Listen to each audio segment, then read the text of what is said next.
Daniel Brooks adjusted his worn baseball cap as he stepped into First National Bank on a warm Thursday morning. At just 29, the former Army serviceman moved with a quiet confidence that caught the eye. Shoulders squared, eyes sharp, movements efficient. He wasn't a man who needed to draw attention to himself. His presence simply spoke.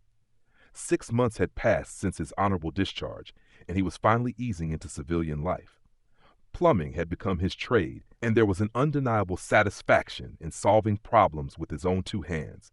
Real, tangible work that produced visible results. It was honest labor, and Daniel valued that. Growing up as the only son of a war widow had carved something into Daniel's soul that he didn't often talk about. His father, a Marine sergeant, had given his life in Afghanistan when Daniel was just 7 years old. The memory still burned in the back of his mind, not just the loss, but the years that followed. He remembered vividly how his mother had struggled, not just to put food on the table, but to navigate a system that seemed indifferent to her sacrifices. Time and again, she was met with cold bureaucracy, blank stares, and a wall of policies no one cared to question. And Daniel? He never forgot. Those experiences bred in him a fierce loyalty and a protective instinct for military families. It was just a part of him now, like muscle memory. Today, he was here for something simple, to pay his rent in person. The due date was tomorrow, and Daniel never liked trusting the mail with something so important. He preferred the certainty of hand delivering his payment, no room for mistakes. As he joined the short line at the teller window, something caught his attention, a small moment that quickly unfolded into something much bigger. At the customer service desk stood an elderly woman. She looked to be in her late 70s, with delicate silver hair pulled back into a neat bun and a thick cardigan wrapped around her despite the gentle spring warmth outside. Her hands trembled slightly as she offered a document across the desk. "Ma'am, I've explained this 3 times already," the young bank representative said, her voice clipped and annoyed. "The system shows no error. The fee was applied correctly, according to our policies." The older woman responded softly, but with a gentle firmness that commanded attention. "But this letter says otherwise," she insisted, holding out the paper again. "My husband's military pension shouldn't be subject to these charges. It's protected under—" "The computer doesn't show any special status," the rep interrupted sharply, barely even glancing at the letter. "I'm sorry, but there's nothing I can do." Daniel's eyes narrowed. He could see the woman's shoulders droop just slightly, but she didn't back down. No tears, no pleading, just quiet, unwavering dignity. He recognized that posture. It was the same resilience his mother had shown all those years ago when the world seemed determined to dismiss her. "Can I speak with the manager, please?" the woman asked, still standing straight, though clearly exhausted from the back and forth. A young man behind Daniel let out a loud, theatrical sigh. "Some people just don't understand how lines work," he muttered, rolling his eyes. Others in the bank glanced over, then quickly turned away, uncomfortable but unwilling to speak up. No one wanted to get involved. The representative's expression turned even colder. "The manager is unavailable. As I've already said, there's nothing to discuss. Perhaps you should come back another time with the correct documentation." "Come on, lady," the impatient man called out, louder this time. "Take your complaint somewhere else. Some of us have real jobs to get to." That was it. Daniel felt the heat rise in his chest, the same burning fury he'd felt as a boy watching his mother be dismissed by people who couldn't care less. Without thinking, without even hesitating, he stepped out of line and walked over to the customer service desk. With quiet respect, he gently placed a hand on the elderly woman's shoulder. The bank representative looked up, startled. "This woman deserves your respect and attention," Daniel said, his voice calm but unshakable, the kind of voice that came from years of training and leadership. "I'm happy to wait while you properly address her concerns." The representative blinked, her confidence faltering. "Sir, this doesn't concern you. Please return to your place in line." But Daniel didn't move. "Actually, it does concern me. It concerns everyone here. We all deserve to be treated with dignity." Now all eyes in the bank were on them, some admiring, some disapproving, most simply uncomfortable. It's not every day someone challenges the unspoken rules of public politeness. "Is there a problem here?" a security guard asked, approaching slowly. Daniel offered a polite but firm smile. No problem at all. I'm just standing with this lady until her issue is properly addressed. That's all. The elderly woman turned to him with a grateful smile, her voice soft but still strong. Thank you, young man, but you don't need to trouble yourself. It's no trouble, ma'am, Daniel replied. None at all. She reached out and extended a hand. Helen Carter, widow of Colonel James Carter, 1st Infantry Division. He died in Iraq 15 years ago. Daniel took her hand and gave it a firm shake, noting her strong grip despite the spotted skin. Daniel Brooks, former Army, 10th Mountain Division. Her eyes lit up with recognition. My James trained some of your officers, I believe. Turning back to the representative, who now looked more uneasy than ever, Helen said, This document is from the Veterans Administration. It clearly states that these accounts are exempt from maintenance fees. I got the same letter 3 months ago, and your manager corrected the error then. Daniel glanced at the paper. He recognized the letterhead. The language was crystal clear. Mrs. Carter has the correct documentation right here, he said. Could you please take another look? The representative sighed dramatically. Our computer system is the final authority on account status, not some letter. If there's been a change, she needs to take it up with the VA, not us. By now, the entire bank had gone quiet. A middle-aged man in a tailored suit stepped out of an office, clearly annoyed. What's the holdup, Jennifer? He asked. Before Jennifer could answer, that same impatient guy from earlier chimed in again. This guy's playing hero for some old lady. Some of us have places to be. The man in the suit, clearly a manager, turned to Daniel. Sir, I understand your concern, but we have procedures. Mrs. Carter can make an appointment to discuss this matter. Daniel clenched his jaw. His tone remained respectful but firm. With all due respect, sir, this isn't about procedures. It's about doing what's right for someone who gave everything for this country. The manager stiffened. Are you implying we don't respect military families? I assure you, this bank has many veterans as customers. I'm suggesting, Daniel replied, steady as ever, that Mrs. Matt Carter deserves better than to be brushed aside. At that, Helen reached into her purse and discreetly pressed a card into Daniel's palm. He glanced down. It bore a military insignia and the words Charlie Company, 1st Division, an elite unit, highly decorated. It's all right, dear, Helen whispered. I'm used to this dance by now. And that's when it hit Daniel. This wasn't just about a bank fee. It was about how society forgot, how it applauded sacrifices when they were convenient, then ignored them once the uniforms came off and the parades ended. The security guard stepped forward again. Sir, if you're not conducting business, I'll have to ask you to leave. A woman in line called out. He's just pretending to be a hero. Probably wasn't even in the military. Yeah, another voice sneered. Who made him the bank police? Daniel stood there, surrounded by doubt and derision, and felt that cold, familiar isolation, the same disconnect he'd felt ever since coming home. People said they supported the troops, but did they mean it? He glanced at Helen, and she seemed to sense his hesitation. You've done enough, son. I can fight my own battles. But Daniel wasn't done. That stubborn fire inside him refused to die. I'm not leaving, he said quietly. I'm a customer of this bank. I have a right to be here, and I choose to stand with Mrs. Reverend Carter until her issue is properly addressed. The manager's face turned red. Then I'll have to ask you both to leave. We can't allow disruptions to affect our customers. Daniel raised an eyebrow. Calling the police over a military widow's bank fee? That would make a great headline, wouldn't it?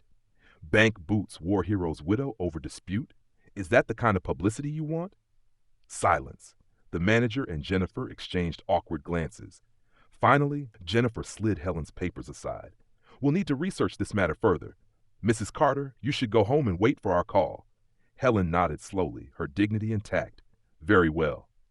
As she gathered her things, she gave Daniel's hand a gentle squeeze. Thank you for your kindness. It reminds me that not everyone has forgotten. Daniel stood motionless, flooded with a mix of anger and helplessness, emotions that had haunted him since his discharge. He had stood up, yes, but had it mattered? As they walked toward the exit, Helen whispered, My James always said that one person standing up for what's right is worth a regiment of those who stand for nothing. The security guard moved to escort them, but Daniel walked beside Helen, his hand steady at her elbow, guiding her gently. All around them, people watched, some with sympathy, others merely curious about the break in their routine. But Daniel didn't care. He had made his stand, and somewhere, deep inside, he hoped it had made a difference. As they approached the bank's glass doors, Daniel Brooks found himself gripped by a storm of emotions: confusion, frustration, the burning desire to demand justice, and the quiet voice of reason urging him to let it go. What was the point of continuing to fight? Part of him screamed to escalate, to raise his voice, to force this place to see the injustice they had committed. Another part of him, more cynical perhaps, recognized the painful truth that he was up against an immovable machine, one that didn't bend for stories or heartbreak. What could he, a single former soldier, now just another face in the crowd, possibly achieve against a monolithic institution like this bank? He clenched his jaw, staring through the glass, questioning whether what he had done would mean anything at all. But then, almost like she could hear his thoughts, Helen Carter turned to him and said in a soft, warm voice that cut through the noise in his head, "You've done more than most would."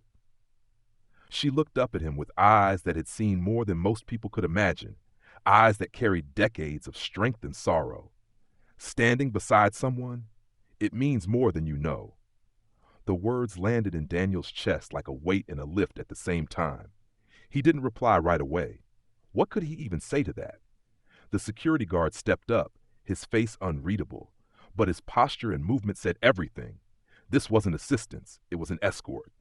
Daniel knew it. They were being shown the door, not out of respect, but out of policy. Still, he kept his head high. "I'm sorry I couldn't do more," Daniel said, his voice tinged with genuine regret that ran deeper than the moment. Helen gently patted his arm, a simple gesture that somehow felt like a medal of honor. "Sometimes," she said, "just not being alone is enough." But then, just as they were about to step through those heavy double doors, they swung open from the outside with a suddenness that made Daniel instinctively shift his body in front of Helen. His soldier's instincts flared up, protective, alert. Who was it? A threat? No. It was something entirely unexpected. Striding through the doors was a tall man in his early 60s, dressed in the crisp formal uniform of a United States Army general. His jacket gleamed with medals, ribbons, and stars that spoke volumes of his service. Behind him, 4 other officers followed, all in full dress. The effect was immediate. The entire bank went silent. Even the security guard seemed frozen, his hand still awkwardly resting on the door handle. Daniel snapped to a straighter posture. You didn't need to be told who was in command here. The general's eyes scanned the room, sharp and sure, before landing on Helen and Daniel. His face softened the moment he saw her. "Mrs. Carter," he said, his deep voice carrying both power and kindness. "We've been looking for you." Helen's eyes widened with genuine surprise. "General Preston?" she breathed. The general stepped forward and did something that left everyone in the bank staring in awe. He gently embraced Helen, not with pomp, but with the reverence of someone greeting family. "Helen," he said, stepping back, "I apologize for our delay. Traffic was worse than expected." His eyes, filled with concern, scanned her face. "Is everything all right here?" Before Helen could speak, the bank manager, Thomas Wilson, rushed out, his face an uncomfortable blend of recognition and panic. "General Preston, what an unexpected honor. I'm Thomas Wilson, branch manager. How can First National be of service today?" The general's demeanor cooled immediately as he studied the man. "I'm here personally to escort Mrs. Helen Carter to the memorial dedication ceremony. But from the looks of things, there may be an issue that needs resolving first."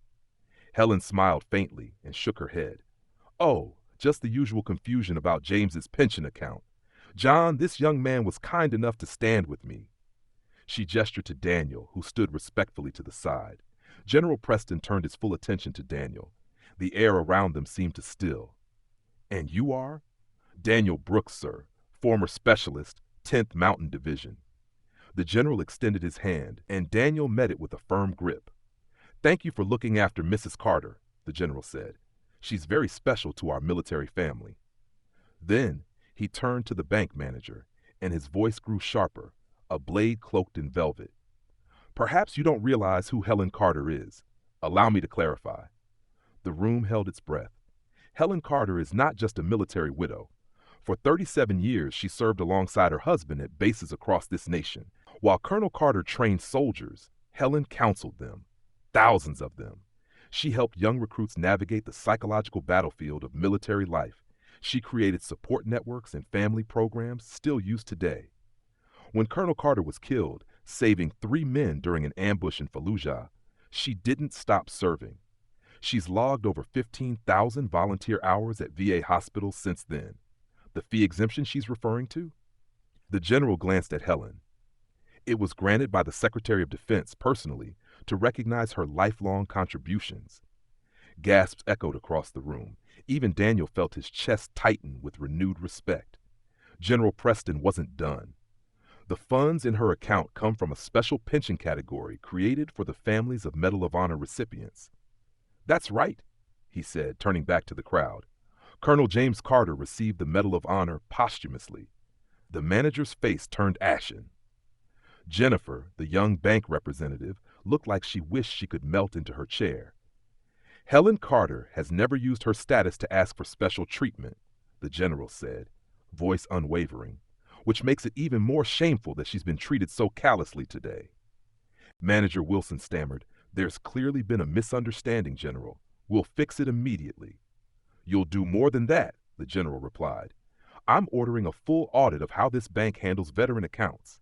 One of my staff will remain here to begin that process today." Then he turned back to Helen, and his voice softened. "The ceremony begins in an hour. Everyone's waiting to honor you and James." Helen smiled, her dignity shining through. "I wouldn't miss it for the world." As they prepared to leave, General Preston looked at Daniel.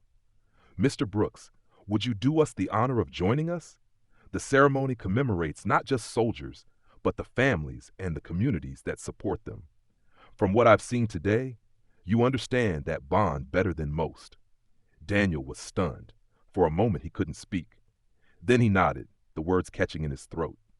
As they walked toward the door, the general paused beside the impatient young man who had caused so much commotion earlier. He didn't look at him directly, but he spoke loudly enough for everyone to hear. "Sometimes," he said, "the most important battles aren't fought overseas. They're fought right here, in banks, in offices, in neighborhoods. And sometimes the greatest act of courage is just standing beside someone when everyone else turns away." Outside, a military vehicle idled at the curb. Helen was helped inside with care, and just before the door closed, she reached out and took Daniel's hand. "Thank you for seeing me," she said. "So many people just look right through us, but you saw me." Daniel swallowed hard. "It was an honor, ma'am." The general placed a firm hand on Daniel's shoulder. "You know, son, we have a saying in the military. Sometimes the bravest thing you can do is stand your ground. Today, you proved that courage still matters off the battlefield." From the bank's windows, customers and staff looked on. Some wore expressions of guilt, others, respect, and some, maybe even hope. Sometimes, the general added quietly, one person standing up is all it takes to change a system. And change it did. What began as a simple act of conscience became a spark that ignited broader transformation. By the following week, the bank had publicly apologized to Helen Carter. Even more significantly, they announced a new training program for all employees on how to properly handle veteran accounts with humanity, with empathy, and with reverence. Jennifer herself reached out to Daniel with a shaky voice, confessing, "I didn't realize how dismissive I'd become. I used to just see transactions, but now I see people." General Preston wasn't finished with Daniel either. Impressed by his courage and instincts, he offered Daniel a position as a civilian advisor for the military's outreach programs. "You understand both sides," the general told him. "You've lived them, and more importantly, you're not afraid to speak up." Daniel accepted the role. It wasn't plumbing, no, but it was healing. It was meaningful. It was necessary. He helped veterans navigate the tangled maze of civilian life, bureaucracy, employment, mental health, and designed programs based on real, lived experience. At military headquarters, a photograph was framed and hung in a main corridor. Daniel standing beside Helen Carter at the memorial, her hand gently on his arm. Beneath it were the words, "Sometimes standing still means standing tallest." It became a quiet anthem for the command's recommitment to its people. Helen, now a frequent visitor to Daniel's office, brought cookies, wisdom, and warmth. Their bond deepened. She filled a space in Daniel's heart left open since his mother passed away. Through her, Daniel met veterans from every era, building an intergenerational network of support and friendship. Even Thomas Wilson, the once standoffish manager, changed. He volunteered financial counseling services for veterans, saying, "That day opened my eyes. I'd been hiding behind policies instead of doing what was right." Perhaps most profound was Jennifer's transformation. During a staff training session, she admitted, "I learned that silence is dangerous. Standing up doesn't mean causing a scene. It means refusing to look away." And so, First National Bank began to shift, bit by bit, not through a memo or policy, but through people choosing compassion over convenience. For Daniel, that day solidified a quiet truth. Courage isn't always loud. Sometimes it's standing quietly when everyone else walks away. Sometimes it's refusing to move until someone is seen. On the anniversary of that unforgettable day, Helen gifted Daniel a simple plaque. It read, "Sometimes one person standing for what's right is worth 1,000 standing for nothing at all." And Daniel knew, deep in his bones, he would keep standing, always. As I reflect on the story of Daniel and Helen, it's impossible not to feel an ache deep in your chest, the kind that whispers, "Could I have done the same?" Over these past weeks, this tale has replayed in my mind like a song stuck on repeat, always circling back to one haunting question. How many times in our lives do we actually choose to stand up, even when everyone else turns away? It's such a powerful thought, isn't it? I mean, we all like to think we're brave. We imagine ourselves as the hero in a moment of crisis. But real courage, true courage, rarely looks like the movies. It's easy to talk about bravery in big, bold strokes, running into burning buildings, rescuing people from car crashes, or wearing a uniform on the front lines. But what if the most important acts of courage are the ones that don't make headlines? What if the greatest strength is shown not in chaos, but in calm? Maybe, just maybe, the most common form of courage is also the quietest. The unshakable decision to stand beside someone who's being dismissed, overlooked, or treated on spotlight. No fanfare, just a choice. That's exactly what Daniel Brooks did that day in the bank. He didn't deliver a rousing speech. He didn't wave his arms or shout anyone down. He didn't try to make a scene. Instead, he simply stood there, firm, steady, and unwavering, refusing to accept a system that told an elderly widow her voice didn't matter. He didn't need to say much. His presence was enough. And in that stillness, he screamed something louder than words ever could. "This isn't right, and I won't be part of it." His quiet defiance shook me. It made me wonder, how many Helens walk among us every day, invisible until someone decides to truly see them? How many elderly veterans struggle to reach the top shelf at the grocery store, while people pretend not to notice? How many immigrants sit quietly, overwhelmed by forms and processes in a language they're still learning, while the rest of us glance away, pretending we're too busy? How many disabled individuals are left outside, unable to access buildings that weren't built with them in mind, while people brush past without a second thought? In those everyday moments, we face the very same choice Daniel faced. Do we step forward into someone else's discomfort, even when it doesn't directly affect us? Or do we take the easy road, mind our own business, and keep walking? We live in a world that constantly tells us to stay in our lane, to avoid other people's messes. We're told that heroism is reserved for people in uniform, people with titles or power. But Daniel's story proves otherwise. He didn't need a badge or a cape. He didn't have special authority or institutional backing. He had something far more powerful: human decency. He had the courage to say, "I'll stand with you until this is resolved." That simple gesture of solidarity, of being present, might just be the bravest thing any of us can do. So let me ask you this. Who has stood beside you when you needed it most? Think back. Maybe it was a teacher who believed in you when everyone else had written you off, or a colleague who interrupted a meeting just to make sure your voice was heard. Maybe it was a friend who sat silently with you through the hardest night of your life, or a complete stranger who stepped in when someone treated you unfairly in public. Think about those people. Let them flood your heart right now. Then reach out. Thank them. Let them know their quiet courage mattered. And then ask yourself, When was the last time you were that person for someone else? When did you last risk awkwardness, discomfort, or confrontation just to make sure someone else was treated with respect? There are heroes walking among us every day. They don't wear uniforms. They don't get medals.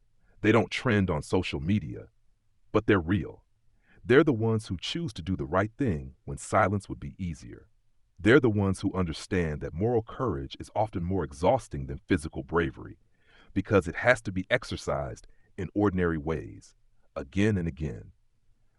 The next time you see someone being ignored, mistreated, or cast aside, remember Daniel Brooks. Remember that true courage might not look like shouting or fighting.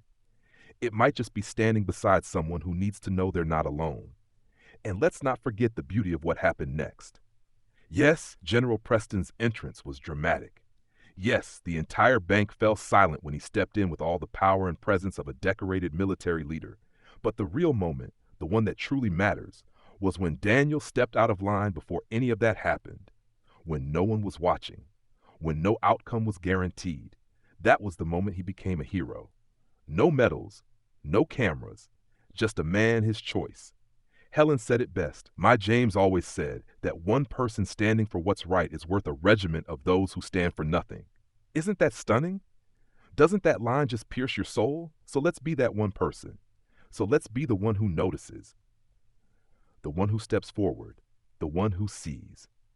Subscribe to QH Incredible Stories, where voices like Daniel's and Helen's will never be forgotten, where the quiet strength of real people gets the spotlight it deserves. If you believe that quiet courage is the true strength, if your heart stirred even once while reading this, type remember. Let that one word remind you of who you are and who you want to be. And let's revisit that haunting line one more time. Nobody has time for a poor old lady. Can you hear it? The cruelty of it? The way it echoes through that bank, that room full of people pretending not to care? But then, footsteps, decisive, unrelenting. A 4-star general walks in, but he isn't the catalyst. No. The real change began 30 seconds earlier when one young man clenched his fists, stepped forward, and stood in front of her. He didn't need a title. He didn't need permission. He just needed to care. And that made an entire banking system bow down and apologize to a widow. So don't tell me one person can't make a difference. Don't tell me quiet courage isn't power, because in that moment, in that breath between silence and defiance, a man without rank, without power, changed everything. Stand for someone, see someone, be someone, and never ever forget what one small act of courage can do.